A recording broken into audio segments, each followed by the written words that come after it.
Olá pessoal, tudo bem? Aqui é a Anuska do Teoria da Medicina e hoje nós vamos continuar a nossa série de microbiologia com uma aula muito importante sobre características gerais das bactérias. Os conceitos que a gente vai aprender aqui hoje vão ser muito necessários para o resto da matéria, pelo menos enquanto a gente estiver falando das bactérias, que é a maior parte do assunto de microbiologia. Por esse motivo, eu dividi essa aula em duas partes, para você poder descansar entre um pedaço e outro e assimilar melhor os conceitos, e também para não ficar uma aula gigantesca. Não é um assunto necessariamente difícil, que requer um raciocínio complexo, como é imuno, por exemplo, mas são muitos detalhes para memorizar e você precisa ter todos esses conceitos na ponta da língua a partir de agora. Ou então vai se enrolar e lá na frente não vai estar entendendo mais nada. Por isso, presta bastante atenção, se necessário dá uma pausa, volta um pouco e vamos começar, ok?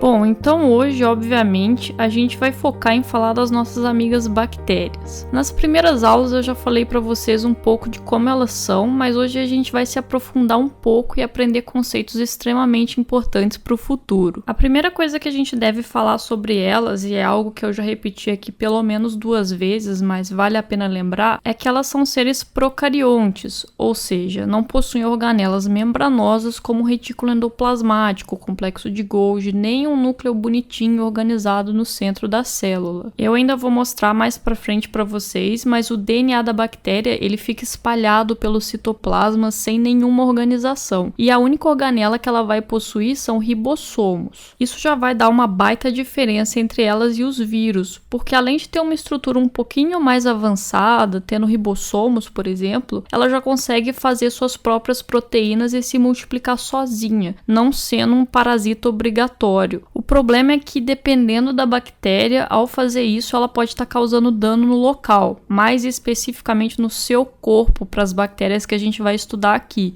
Então, não necessariamente elas vão seguir a vida sem nos encher o saco. Mas isso já vai te mostrar que elas possuem metabolismo e não são necessariamente parasitas, como é o caso dos vírus. Então, não resta dúvidas pra gente que as bactérias são seres vivos. Lembra que eu falei que no caso dos vírus a gente ainda tem umas certas dúvidas, tem cientistas que não consideram seres vivos, mas no caso das bactérias a gente não tem nenhuma dúvida. No mundo, a gente possui 1 zilhão de bactérias diferentes, e para conseguir organizar tudo em grupos e estudar mais facilmente esses tipos diferentes, a gente vai usar algumas características para classificação. Nós podemos classificar bactérias de acordo com a aparência que ela demonstra ao crescer em culturas, por exemplo. Se você não sabe, uma cultura é um disquinho onde nós conseguimos cultivar bactérias, seja para fins diagnósticos ou para pesquisa mesmo. Nesse disco de vidro, geralmente fica uma gelatina, chamada de agar-agar, que a gente chama de meio. A composição do meio varia com o tipo de bactéria que eu quero cultivar e as características que eu quero observar nela, podendo conter várias substâncias diferentes misturadas na gelatina, por exemplo, sangue. Então, para cada diferente bactéria que eu tenho e para cada processo bacteriano que eu quero observar numa cultura, eu vou ter um meio específico. Você provavelmente vai ver vários tipos de meio e fazer várias culturas nas suas aulas práticas de microbiologia. Então, uma característica importante das bactérias vai ser em que tipo de meio elas crescem e como elas se aparentam nessa cultura,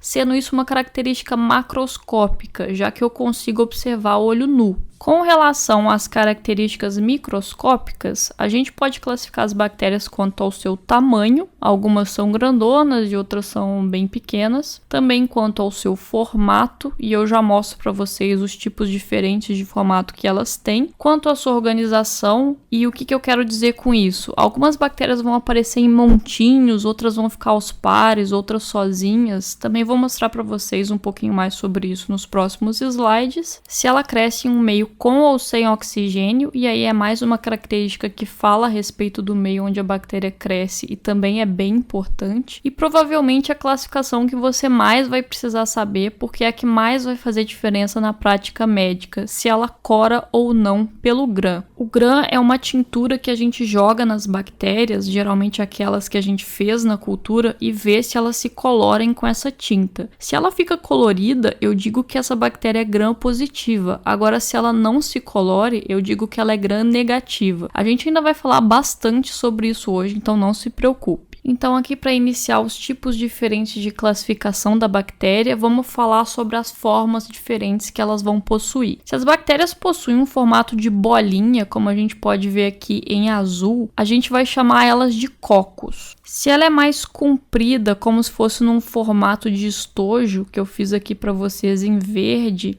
a gente já muda esse nome para bacilo.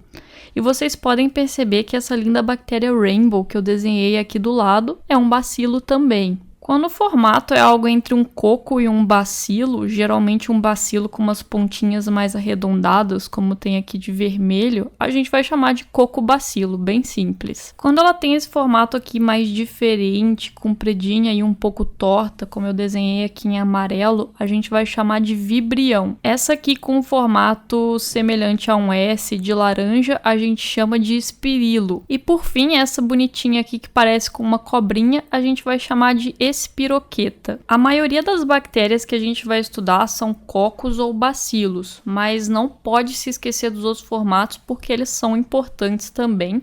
E eventualmente a gente vai ver alguma bactéria aqui que tem um formato mais diferentão. Agora vamos falar com relação ao arranjo das bactérias, como elas se posicionam em relação umas às outras. Isso é uma característica que vai dizer mais a respeito dos cocos e dos bacilos, porque os outros tipos geralmente não vão se arranjar em formas específicas. Se a gente tem bactérias que ficam grudadas uma na outra em dupla, duas juntinhas assim, como a gente pode ver aqui em cima, a gente vai adicionar o prefixo diplo ao nome. Então, no caso de dois cocos grudadinhos, eu chamaria de diplococos, e no caso de dois bacilos, eu chamo de diplobacilos. Se eu tenho 4 bactérias juntas, como a gente pode ver aqui, eu tenho uma tétrade. E se eu tenho 8 juntas formando um cubinho, eu vou chamar de sarcina. Esses dois últimos arranjos são mais exclusivos dos cocos. Se eu tenho um monte de cocos amontoados, parecendo um cacho de uva, eu vou chamar de staphylococcus, como a gente pode ver aqui. Essa palavra vem de cacho de uva, que é o significado de estáfilo em grego. E Staphylococcus é um dos gêneros mais importantes de bactérias que a gente vai estudar aqui, então não se esquece dessa característica que ela é bastante importante. Por fim, se eu tenho um monte de bactérias fazendo uma estrutura parecida com um colar em fileira, eu vou chamar de Streptococcus ou Streptobacillus, dependendo do formato da bactéria, como a gente pode ver aqui. Streptococcus também é o gênero de algumas das bactérias mais importantes para a medicina, então guarde bem essa informação. Outra característica bem importante que eu falei com vocês é sobre a necessidade de oxigênio para sobreviver. E quanto a isso, a gente vai ter algumas classificações para as nossas bactérias. A gente vai ter bactérias anaeróbias estritas, que são bactérias que crescem em meio necessariamente sem O2. Um exemplo que a gente tem é o Clostridium tetani, que é a bactéria causadora de tétano, uma doença gravíssima. A gente tem também as bactérias aeróbias obrigatórias, ou seja, elas precisam de O2 no meio para sobreviver. E a gente vai ter como exemplo o Mycobacterium tuberculosis, que, como o nome já diz, é causador da tuberculose, uma doença muito séria também, um problema grande para o nosso país. A gente tem os anaeróbios facultativos, que vai depender muito do meio onde elas estão, que vai ser a maioria das bactérias, e também temos as bactérias capnofílicas, que tem uma preferência por meio rico em CO2, que também tem algumas bactérias que participam, mas menos importantes. Então agora vamos falar mais um pouco sobre a estrutura das bactérias. Como vocês podem ver, ela é bem simplificada se a gente compara com uma célula eucariota. No centro a gente tem um cromossomo único, super espiralado, sem nenhum núcleo para separar ele do resto da célula. A gente tem também ribossomos, como eu já falei e desenhei aqui de rosa para vocês. E é interessante falar aqui que os ribossomos das bactérias vão ser menores do que os nossos. Ou seja, um pouquinho mais simples, o que faz sentido considerando todo o processo evolutivo que levou para chegar na célula eucariota. No citoplasma também, a gente encontra alguns pedaços de DNA circular diferente do cromossomo celular, que são esses círculos laranjas aqui que eu desenhei para vocês, que a gente vai chamar de plasmídio. Algumas bactérias transferem os plasmídios entre si, o que permite que elas adquiram características diferentes e que não sejam meros clones de si mesmas, ou seja, elas vão adquirindo novos genes que podem fazer com que elas se adaptem melhor ao meio. É daí que surge, por exemplo, a resistência de algumas bactérias a antibióticos, porque se todas fossem iguais, todas iam ter as mesmas falhas e as mesmas fortalezas, digamos assim. A gente vai falar mais sobre genética bacteriana na próxima aula. A gente também vai ter uma membrana celular que vai ser igual a de qualquer célula, mas para diferenciar um pouco, por fora da membrana, a gente tem uma estrutura extra, como se fosse uma capa, que a gente vai chamar de parede celular, que é isso aqui que eu desenhei de roxo para vocês. É a partir da parede celular que a gente vai poder classificar em gram-positiva e gram-negativa, porque é exatamente essa estrutura que se cora quando a gente joga a tinta do gram. Nas gram-positivas, a gente tem uma parede composta basicamente de peptidoglicano, que é esse nome que está aqui que representa a parede celular. Já nas gram-negativas, a gente tem outras estruturas mais importantes, mas ainda assim tem peptidoglicano na parede celular. A gente vai discutir isso mais para frente. Por fim, a gente tem a presença de alguns apêndices, que eu representei aqui pelo flagelo da bactéria, e vai ser o nosso próximo assunto a ser discutido. Então, basicamente, de tipos de apêndices diferentes, a gente vai ter 3, que são os flagelos, fímbrias e pili. Algumas bactérias vão ter todos e outras só alguns, e ainda tem aquelas que não tem nenhum deles, porque nenhum vai ser estritamente necessário à sobrevivência da bactéria. Eles facilitam muito a vida delas, mas não necessariamente são necessários para a vida. A gente vai entender a função de cada um deles nos próximos slides e eu já vou começar a explicar para vocês agora. Então, falando mais sobre esses filamentos, eu desenhei todos os 3 aqui nessa bactéria de exemplo, mas a gente vai falar por partes de cada um, iniciando pelo flagelo, que é esse filamento mais grosso aqui, apontado pela seta verde. A função dele mais importante vai ser de motilidade. Ele é basicamente um motorzinho de se locomover para a bactéria, e ele funciona mesmo como um motor de barco. Ele gira em 360 graus como se fosse a hélice do barco, e assim ele move a bactéria. A bactéria pode ter um ou mais flagelos e pode ser classificada também quanto à localização e quantidade deles. Aqui eu coloquei os nomes para vocês. Se a gente tem uma bactéria que tem só um flagelo só de um lado, ela é classificada como monótrica.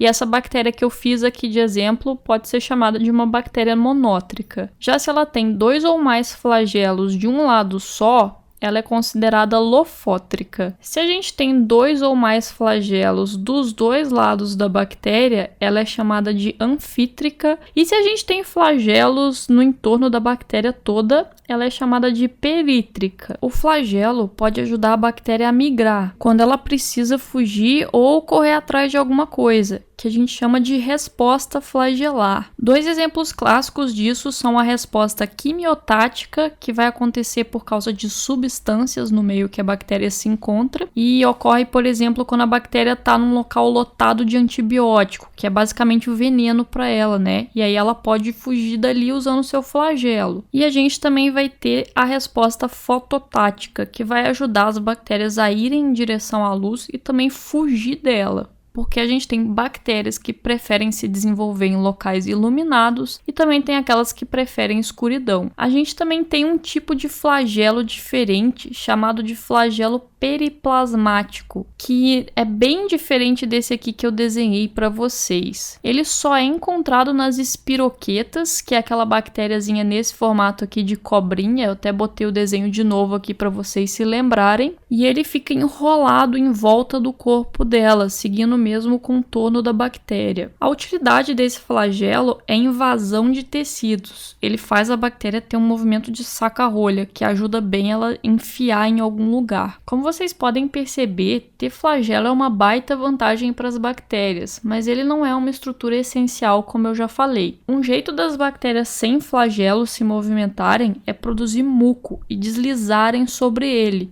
um processo que a gente vai discutir um pouquinho melhor nos próximos slides. Por fim, os outros dois tipos de apêndice que a gente observa, nós vamos ter as fímbrias, que são esses cabelinhos que eu desenhei aqui em volta da bactéria, que estão apontados aqui por essa seta verde de cima, e eles vão servir como se fosse um velcro para grudar ela em uma superfície, ou seja, eles vão agir mais como um freio, diferente do flagelo, que é o motor. E a gente também vai ter o pili, que é esse tubinho mais grosso aqui embaixo, apontado por essa seta verde aqui embaixo. Só as bactérias gram-negativas vão ter ele, e não se preocupe que a gente vai falar mais sobre isso à frente. Ele vai servir para troca de DNA do plasmídio por um processo chamado de conjugação. Lembra que eu falei para vocês sobre as bactérias trocarem plasmídios entre si e adquirirem novas características? Isso vai acontecer através do pili. E como isso é visto como um tipo de troca de material genético, o pili também pode ser chamado de pili sexual, já que ele vai ser bastante fundamental para a reprodução dessas bactérias. A gente vai discutir melhor esses processos de reprodução na próxima aula. Vamos falar um pouco mais então sobre o glicocálice das bactérias. Você deve se lembrar do ensino médio, das suas aulas de biologia celular, que o glicocálice é a superfície externa da célula, composto por proteínas e substâncias que a célula vai produzir, de alguma forma ajudam a cumprir as suas tarefas e facilitar a sua própria vida. Para a bactéria vai ser a mesma coisa, e a gente vai conseguir observar duas formas diferentes como ela vai usar o seu glicocálice. A primeira é formando uma camada de muco em volta dela, que eu acabei de falar para vocês, é um jeito que a bactéria arruma de se mover não tendo um flagelo. Famoso quem não tem cão caça com gato. O nome desse muco produzido é biofilme, e se você assistiu à última aula, essa é uma palavra que já é familiar para você. Eu falei que um lugar que a gente consegue sentir o biofilme feito pelas bactérias é na nossa boca, quando a gente fica muito tempo sem escovar os dentes. E eu vou repetir isso aqui hoje. Além de ajudar a bactéria a deslizar, ele também ajuda ela a se fixar sobre uma superfície, como eu falei na outra aula. Biofilme é uma palavra que você nunca deve se esquecer, porque ele é uma coisa muito importante quando a gente tem infecção em cirurgia ou em catéter. É óbvio que quando a gente realiza um procedimento estéril, a gente vai tomar o maior cuidado possível para não contaminar o local estéril. Por exemplo, o interior do paciente, né? Como eu falei para vocês, a gente tem vários sítios estéreis no nosso corpo. Mas às vezes alguma bactéria entra ali, se multiplica e forma um biofilme em cima, por exemplo, de uma prótese que foi implantada numa cirurgia ortopédica ou num catéter profundo que a pessoa tenha colocado. Esses casos geralmente são muito difíceis de tratar, são bastante graves e é uma complicação mais ou menos comum desses procedimentos. Outra forma das bactérias utilizarem o seu glicocálice é pela formação de uma cápsula bem resistente no seu entorno, que fornece uma proteção extra contra o sistema imune, contra a desidratação e também perda de nutrientes. Essas bactérias são muito mais difíceis de matar e para conseguir enxergar elas, a gente precisa de anticorpos para conseguir marcar a superfície da bactéria e fazer com que os fagócitos a enxerguem. Eu falei isso na última aula que eu fiz de imunologia sobre anticorpos e também falei bastante disso na aula de órgãos linfóides, quando eu falei de baço, que é um dos sítios mais produtores de anticorpos, e quando a pessoa não tem o baço, ela fica meio vulnerável a infecções gravíssimas por conta de bactérias encapsuladas. A gente vai falar disso mais pra frente, mas é um conceito aí que você já tem que guardar bastante, tanto para imuno quanto para micro.